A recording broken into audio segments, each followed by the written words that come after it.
भानुकगपूष हिरण्यगर्भा मरीच्यादित्य सवितर्क भास्करेभ्यो नमः।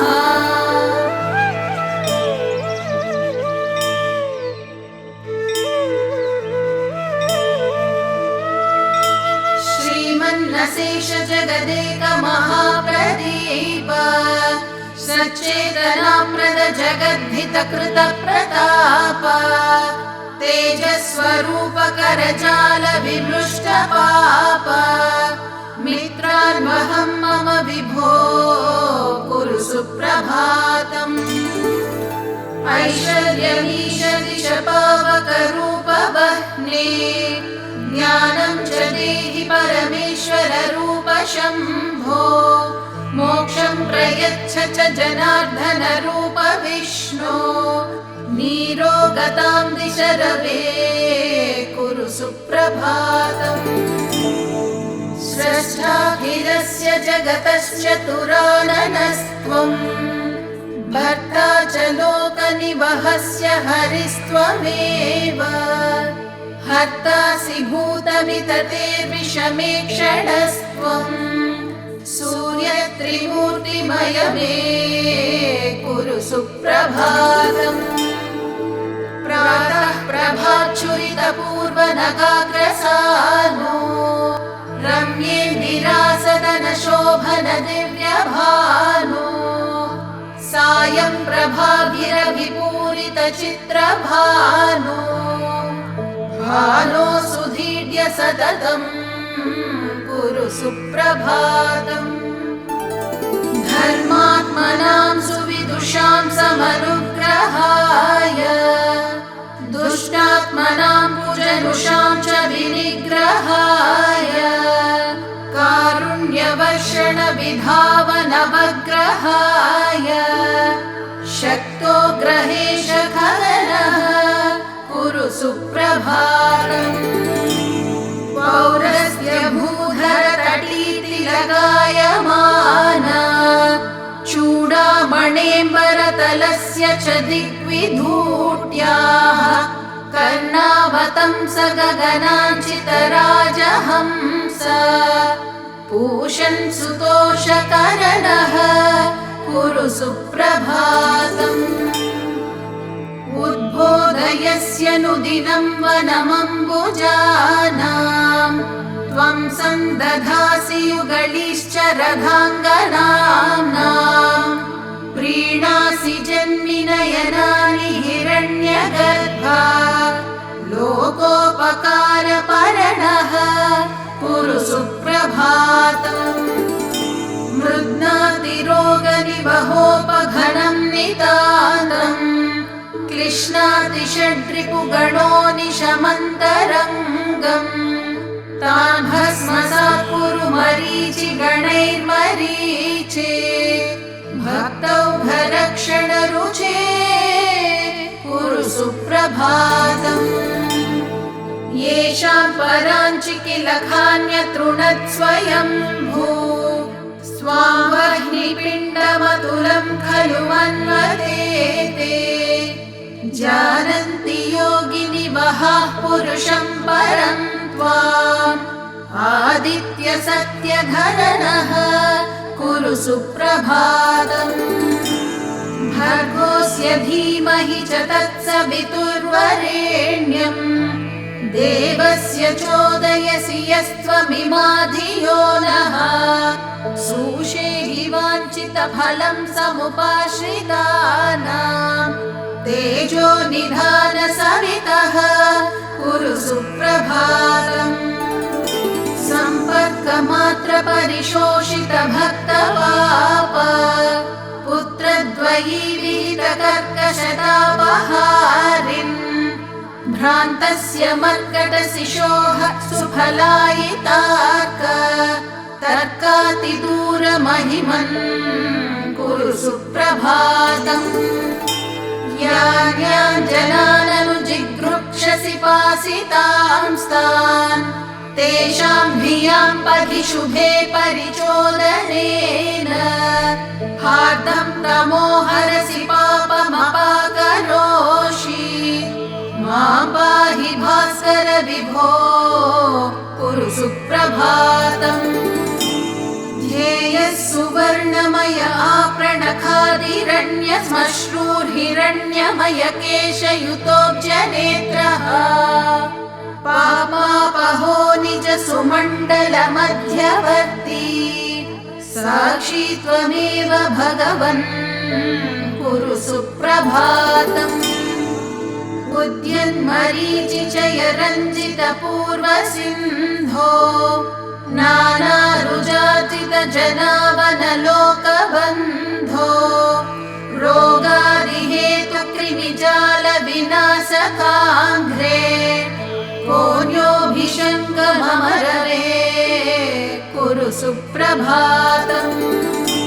दृष्टैव यन्तु अरुणस्य शुभां प्रभां ताम् नक्तं चराः सपदि दिक्षु विदिक्षु लीनाः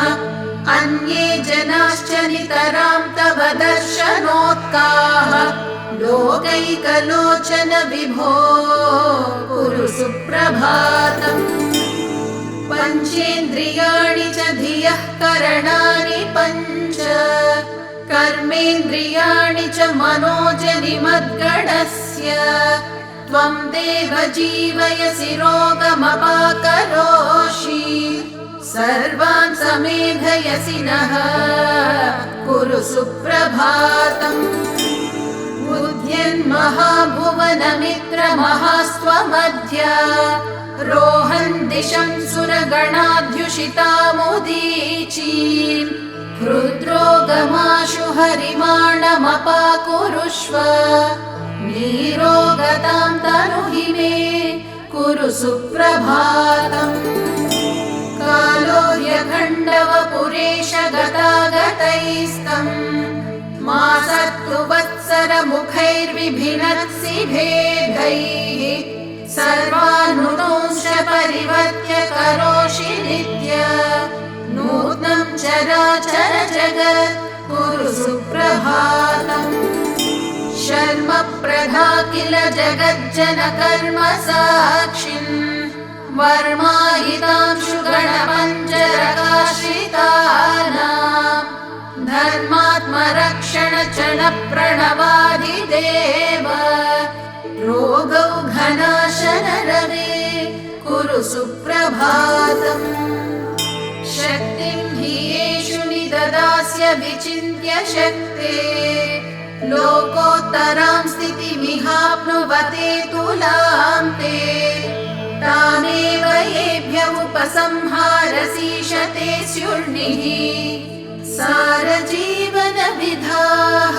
कुरु सुप्रभातम् रोगान् प्रशामयसि देवधिनोषि कायम् चित्तं प्रसादयसि शान्तियुतिं तनोषि पापं धुनोषि परमं विगुणोषि तत्त्वम् ब्राह्मी स्थितिं दिशसि नः कुरु सुप्रभातम् यद्वत्तमोऽनुदति ते प्रथमांशुवातः येधांसि भस्म कुरुते च यथाग्निघातः ज्ञानं तथैव कुरुते किल कर्म भस्म तद्धेहि कर्म दहनं कुरु सुप्रभातम् मुक्तेषु वद्व्रजसि भास्कर नैमिषार्धे द्वाविंशतिं किल शतान्यपि योजनानाम् त्वामेधनेयमुपयातु ततोऽपि शीघ्रम् उल्लाघयाशु भगवन् कुरु सुप्रभातम् या देवता अपि हि नीच जनप्रयुक्ताः क्षुद्रागदान् बहुविधान् जनयन्ति देहे एतत् कियत्तव रुजां हरणं त्रिमूर्ते रुद्रोगमाशु हर मे कुरु सुप्रभातम् दोषं मदीय हृदये नयने च दोषं श्रुतौ क्वचि च दोषमधाविनस्यम् जैवं च कर्म करणादिगतं च दोषम् संलोषयस्व किरणैः कुरु सुप्रभातम् धर्मार्थकामचयनप्रतिबन्धहेतून् कालक्रमेण विकरीकृत सर्वधातून् एकादशेन्द्रियगशक्तिविनाशयातून् पूषन् प्रशामय गदान् कुरु सुप्रभातम्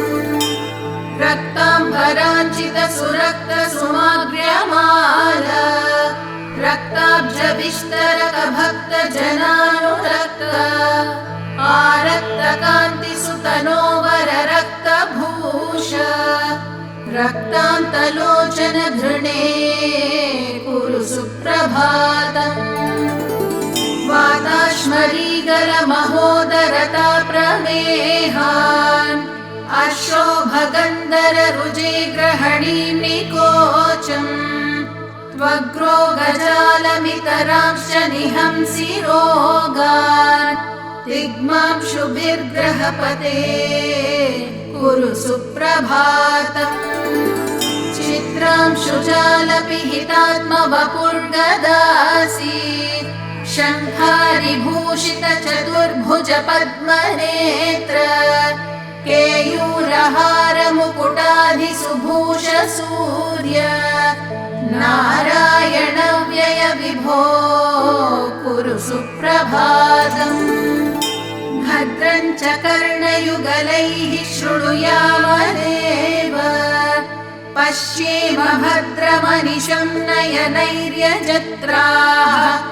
अङ्गैस्थिरैस्तनुभिरेव चतुष्टुवांसः आयुर्व्यशेम सुखदम् कुरु सुप्रभातम् येभ्यः प्रसीदति सहस्रमरीचिमाली तेभ्यः सदैव कुरुते ननु सुप्रभातम् नक्तं दिवा सकलजीवितमप्यमीषाम् पूर्णं भवेदतुलशान्ति समृद्धिपूर्णम्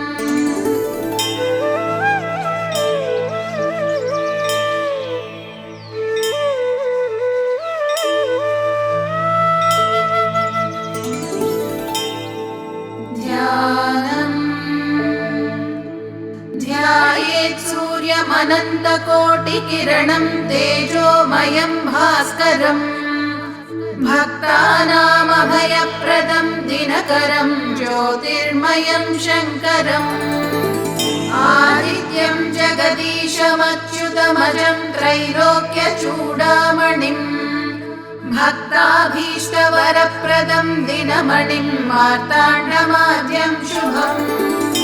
कालात्मा सर्वभूतात्मा वेदात्मा विश्वतोमुखः जन्म मृत्युजरा व्याधि संसार भयनाशनः ब्रह्मस्वरूप उदये मध्याह्ने तु महेश्वरः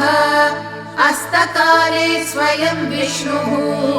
त्रयीमूर्तिर्दिवाकरः एकचक्ररथो यस्य दिव्यः कनकभूषितः सोऽयं भवतु न प्रीतः पद्महस्तो दिवाकरः पद्महस्तः परज्योतिः परेशाय नमो नमः अण्डयोनिर्महासाक्षी आदित्याय नमो नमः धर्ममूर्तिर्दयामूर्तिर्सत्त्वमूर्तिर्नमो नमः सकलेशाय सूर्याय क्षान्तेशाय नमो नमः क्षयापस्मारगुल्मादिदुर्दोषव्याधिनाशनम् सर्वज्वरहरं चैव क्षुक्षिरोगनिवारणम् एतत् स्तोत्रं शिवप्रोक्तं सर्वसिद्धिकरं परम् सर्वसम्पत्करं चैव सर्वाभीष्टप्रदायकम् सर्वसम्पत्करं चैव सर्वाभीष्टप्रदायकम् ॐ सूर्यनारायण नमः। ॐ सूर्यनारायणाय